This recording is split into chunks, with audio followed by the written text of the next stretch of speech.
Hey everyone, welcome to another episode of The Build Room. In this week's episode, we are taking on some rust in the rear dogleg of Violet Crumbles, and I'm going to pour myself a pint of rust. So stick around and check it out.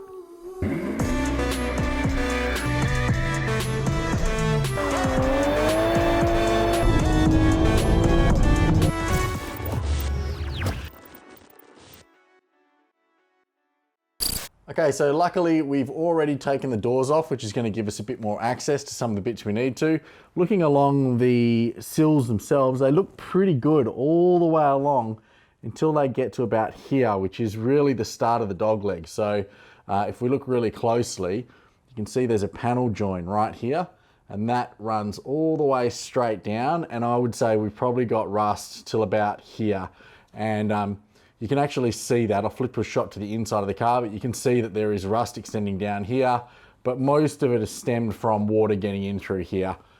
So obviously this area along the bottom of the sill is really badly damaged. It looks like there's a lot of body filler in there to start with. You know, quite often these get holes, people just pile a bunch of bog into the holes and fill it up thinking it'll do for now. And all it does is accelerate the rust even more. Same with the arch here all the way up. I don't know how I ever thought I was ever going to get that past an inspection, but that ain't going to happen. So we're going to try and deal with both of those issues today. So what I'm thinking at the moment, this isn't just about getting rid of this rust. It's about making sure that it doesn't rust through again, or at least any time in the near future. So my intent is probably to cut around here. I'm going to take quite a big piece out, and then I'm going to drill out the spot welds that are below it and try and take this entire section out so that we can see. And then what I'll also do is cut up along the guard here over the top so that we can take all this section out as well. And same as we did with this repair over here, we will start by repairing the internals, and then once they're all good and protected, we'll rebuild the outer layer. Now the main weapon of choice today will be a strip it disc to try and get the paint off without putting too much heat into the panel.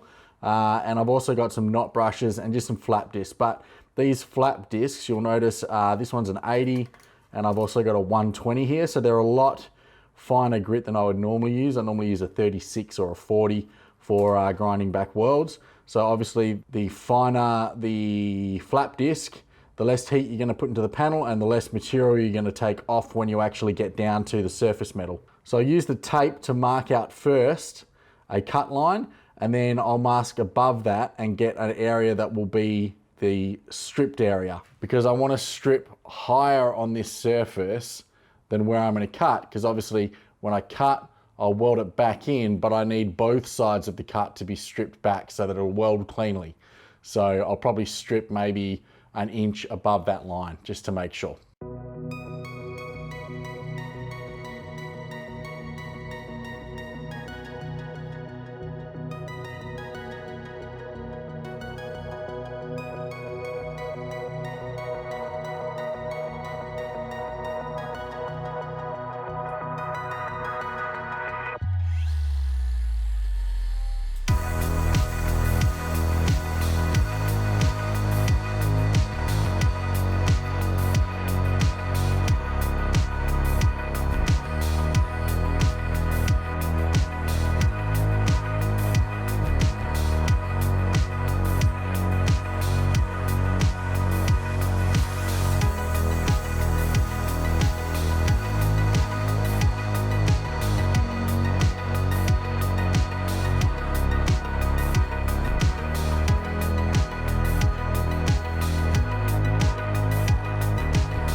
All right, so we just stopped for a second to show you the extent of the rust. It did come out more on this arch than I expected, so probably just have to keep moving a little bit of this away.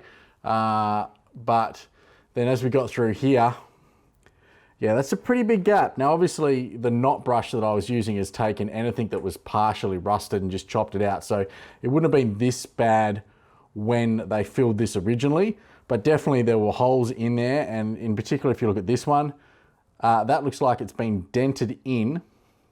So whether or not it was pierced by something or they just bashed it in so that it had something big for the body filler to key into.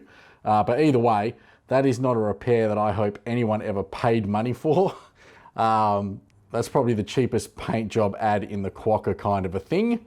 But anyway, it all looks really ugly. There's going to be a lot of metal that needs to be patched into there. The good news is up here, there doesn't seem to be any damage. So this all looks pretty good. The rust hasn't made its way up. So I think I might be able to cut a little bit lower. Obviously, I want to cut out the least amount of sheet metal possible. I'm going to try and keep it low. So probably maybe around here. I don't want to go too low because that's going to make it difficult to repair what's behind.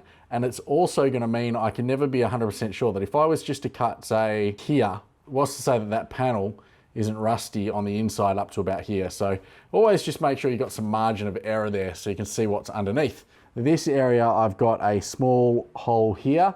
So I'd imagine there's going to be little bits of rust round about wherever there were holes for the striping. So there's normally a molding that goes along this bottom sill. So I think this is probably one of the holes. It's got a little bit of rust around the edge of it, but if I was to poke that, there we go. So that's one of the original holes for the body mold. Water's got in there, it's leaked down here and rusted out under here. So that's cool, I can fill that up. That kind of rust is not something that would warrant cutting this entire sill off. Once we've got this section out, I'll be able to inspect down the sill through here. And at that point, I'll make a call of whether it needs to come off or not. Also note, while I was grinding that out, I had a full PPE on. That was a respirator, earmuffs and goggles. You know, you don't want to be sucking up body full of dust, especially enclosed in areas like this. So yeah, remember your PPE, kids. So this area is a bit of a mystery. Obviously there's a lot of damage there. It looks like it's 2 layers. So I think there might be a layer for the chassis rail and then a layer for the dog leg over the top, or possibly this extends down underneath, who knows? But if we cut all this off, we'll find out.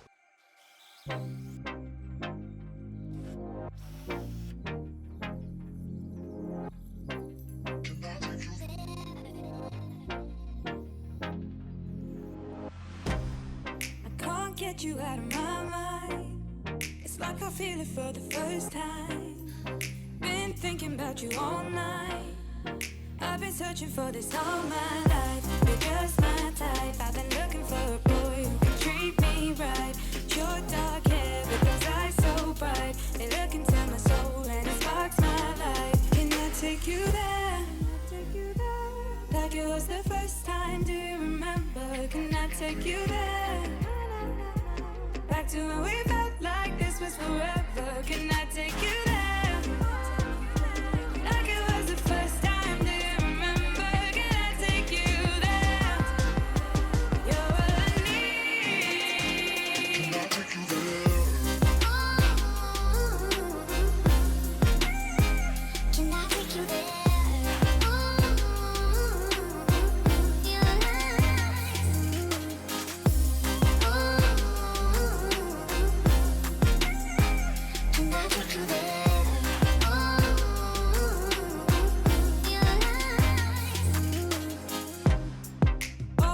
For the wrong guys, they keep telling me it's alright. How could I be so blind? I've been searching for this all my life. You're just my type. I've been looking for a boy who can treat me right. Your dark hair with those eyes so bright. They look into my soul and it sparks my life. Can I take you there? Like it was the first time. Do you remember? Can I take you there? Back to when we felt like this was forever. Can I take you there? Like it was the first time. Do you remember? Can I take you there? You're all I need. Can I take you there?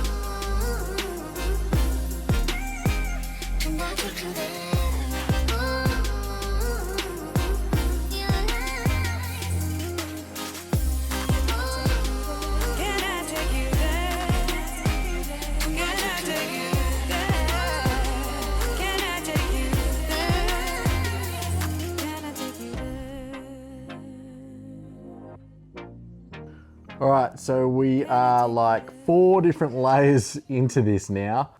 There was the outer skin, there was the first piece behind here, there was this bracket, and now we're at this rear piece here. So it's coming off. There's far too many holes in here to be patching it up piece by piece. So what I'm going to do is go into the inside of the cabin, and we've actually repaired in here before, but now what I'm going to have to do is actually just cut all the way along the top of this, all the way down to where the seatbelt is, or just before actually, about here. Cut that whole piece out and weld a fresh piece in that extends all the way down the bottom here. And I would imagine there's going to be a bunch of spot welds along here attaching it to the backside of the chassis. So yeah, still going. Got my work cut out for me. And this is just a disassembly. I'm really not looking forward to welding all that new sheet metal back in.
All right, now that was an absolute mission to get out. The Dremel really came in handy on this one, as did the die grinder, but the die grinder tends to shed metal, which is so sharp.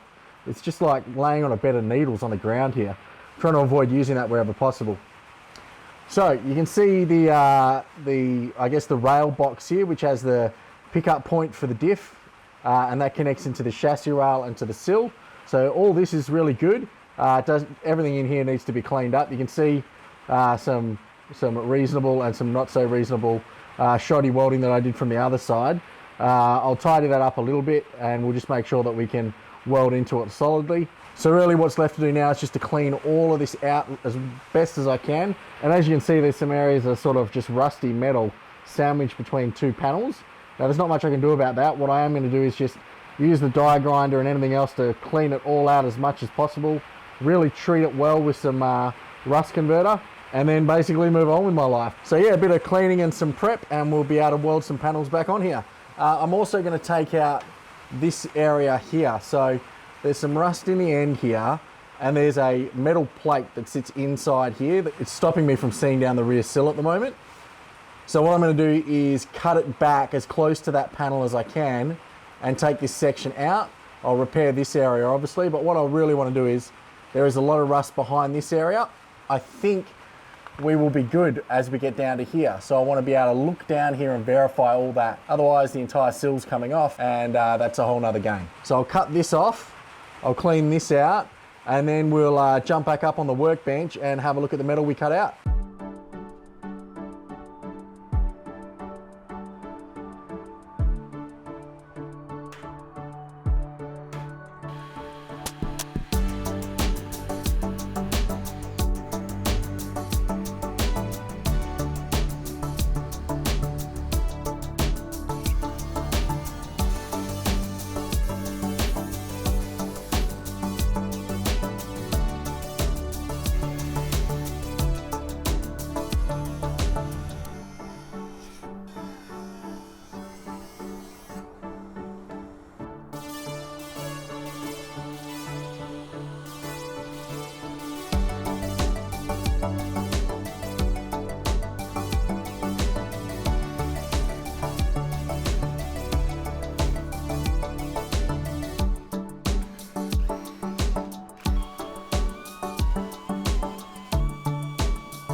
All right, so here are all the pieces that I cut out. Some aren't in that bad of a condition. They do have some pretty significant areas that I would need to replace if I intend to reuse, but some of them are also just complete garbage, like this one, which is full of bog. And some of this sheet metal I'm going to try and save, like where possible, if I can save these complex areas that have got divots and things like that to let water pass through them and all that sort of thing. I would like to save it if I possibly can. If it's too rusted out, like maybe this end, I might have to trim these, but we won't really know until I've cleaned them up properly. This might actually be a pretty reasonable piece of metal once we're done. And in addition to all that, I actually have now a second bucket of rust in this garage. So yeah, that's a pretty impressive amount of just, it's a combination of sheet metal that's rusted down to granular form, and then little bits and pieces that have fallen down, and dirt and things like that that have all been in the bottom of that sill contributing to the rust. Basically, you know, these get wet and hold moisture, sit against metal panels, and they rust everything out. So this panel in particular is the one that I'm going to start on. This is the one that we've just removed. It's the innermost portion that faces inside the cabin. In fact, that's the markings that you would have seen as I was pulling this out. So this is hopefully a pretty easy one. It's dead flat. There's a couple of holes that are supposed to be in it amongst all of the holes that shouldn't, but I should be able to just hammer this flat and then use that to translate a template onto another piece of metal, and then we can get that welded in. Okay, so we prepped all of this by cleaning it up really well, copper priming all of the surfaces that are going to touch the new plate that goes in, and copper priming all of these areas in here as well, and then masked it up, and I painted the black ceramic caliper paint just to protect this a little bit more. The reason it doesn't extend down here is obviously so that we can get the welds started for the spot welds. Now the plate that's going to go in is looking pretty good. I've drilled holes everywhere that I need to have spot welds come through, and I've again copper primed the entire rear of it. So that really just needs to sit up sort of in this location, and you can see there's copper primer all through there in all the areas we need to weld, except for that one which I drilled into a void, but we're not going to worry about that little guy. So yeah, I just need to clamp this in place and then get the spot welding.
Okay, so what happened there? That was a bit of a shit show. Basically, I was having a lot of issues with the wire feed, and on these early spot welds, I just didn't get enough heat to bond it to the panel behind. Now, about halfway through, what I realized was that because I've got so little distance between here and the wall behind me, it's only about 600, 800 mil, what I was doing was I was basically putting a nice tight kink in the MIG hose, which was causing it to bind up. So as soon as I got that cable straightened out and unwound, it did well on these ones. Now, obviously, I could have probably just left it, no one would have noticed, but I would have. So what I did was I re-drilled these all the way through now, so they actually come out the back. And then I can re-spot weld those in, and I might even have a crack at them from the back side as well, just to make sure that they're nice and secure. I'll finish these ones up now, and once they're all in place, then we'll go inside the cabin and we'll sort out the seam between this piece of metal and the inner rail. The only other thing I would suggest when doing the spot welds, because I was putting so much heat into this panel, it did expand, and because I did a spot weld here and then a spot weld up here, what it was doing was bowing the panel out. So I would just go right to left in future. I mean, I could slow down and not put as much heat into it, but this is not a panel you're ever going to see, so I'm not particularly interested in wasting a whole bunch of time trying to keep this as straight as possible. It's going to do its job. I just want to get it in and get moving on with the rest of it.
Okay, so all things considered, I think that went pretty well. The plate fits quite nicely. It's all the spot welds are nice and secure now. There's a little bit of warping around it, but like I said, it doesn't really matter. And I knew I was putting too much heat into it while I was doing it, but I wanted to make sure that they welded and provided a nice structural link. Inside along the butt weld, that's all nicely welded up. I had a lot of blow throughs there. I probably should have cut more metal out than I did. But in the end, I managed to sort it all out. It just meant chasing some runs, if you will. But yes, that's all done now. It's all looking pretty solid and should provide a nice structural waterproof base for the layers that need to go on top. And of that, there is still about 4 or 5 of them. But we have run out of time to do that today. So that's gonna have to wait until next week's episode. Honestly, I was hoping to do this in a single day, but I just wasn't prepared for that amount of rust when I started bringing that out. I mean, the bucket of rust is just amazing as far as I'm concerned, and this is no small pile of steel. So you're just gonna have to tune in next week and see how it comes out. And now for the standard stuff, please like and subscribe, help the channel out. If you're new to the series, watch the full Violet Crumbles series here, and we've also got some A90 episodes here, and I've got another one of them coming soon. Other than that, I just want to say thanks for watching, and I'll see you next time on The Build Room. Bye for now.